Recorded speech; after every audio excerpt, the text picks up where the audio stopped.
All right, Carlo, a consistent theme this year for Free Agent Frenzy is players not becoming free agents.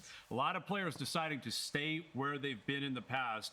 Why are we seeing that this year? You know, this is a year where you would think that players would want to take advantage of an open market where there is an injection of new cap dollars and maybe more money for them to make in the open market, because you get to open market, everybody gets a chance to bid on you.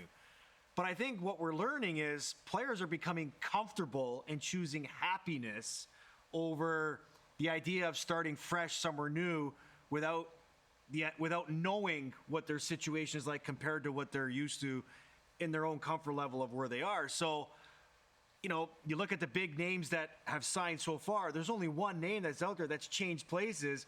And it's crazy to think that it's Mitch Marner, the biggest name out on the market leading up to yesterday.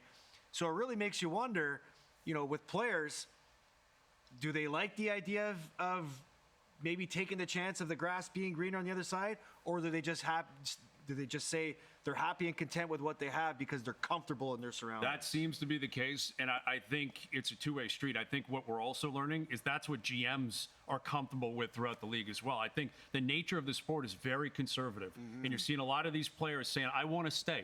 Like John Tavares, like Claude Giroux, like Jamie Benn, like the three UFAs down in Florida. Yeah. We can go on and on and on. The most significant return to his team was Brock Boeser today. He got to free agency and decided, I'm going to button hook back and stay in Vancouver because I'm comfortable and I like what I have there. But that's also the nature of the mentality of GMs, clearly.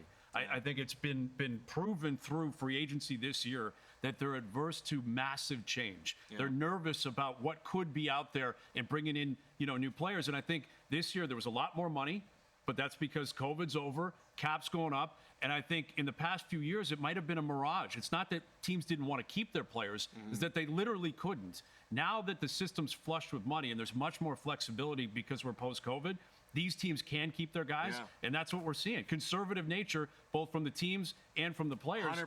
And it's just not going to lead to a lot of change. You bring up a great point, and I think for a GM too is, the idea of knowing the player that you have, because mostly the top guys that get to free agents are good players.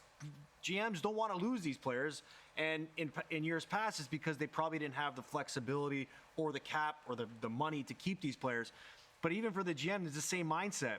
Would you rather keep a guy that you know everything about, or take a chance on a guy in a long-term deal that you know nothing about, and you really question if he comes in isn't the fit that you had maybe with the player that you let go? So it's a completely different mindset, a completely different era that we're entering here, with the NHL actually experiencing what real free agency should be, with the amount of money they could be able to spend, but ultimately choosing to spend it on their own players because that's what they're comfortable with too. Yeah, the green is still green, but it's, the grass isn't always greener wherever you're going to go next.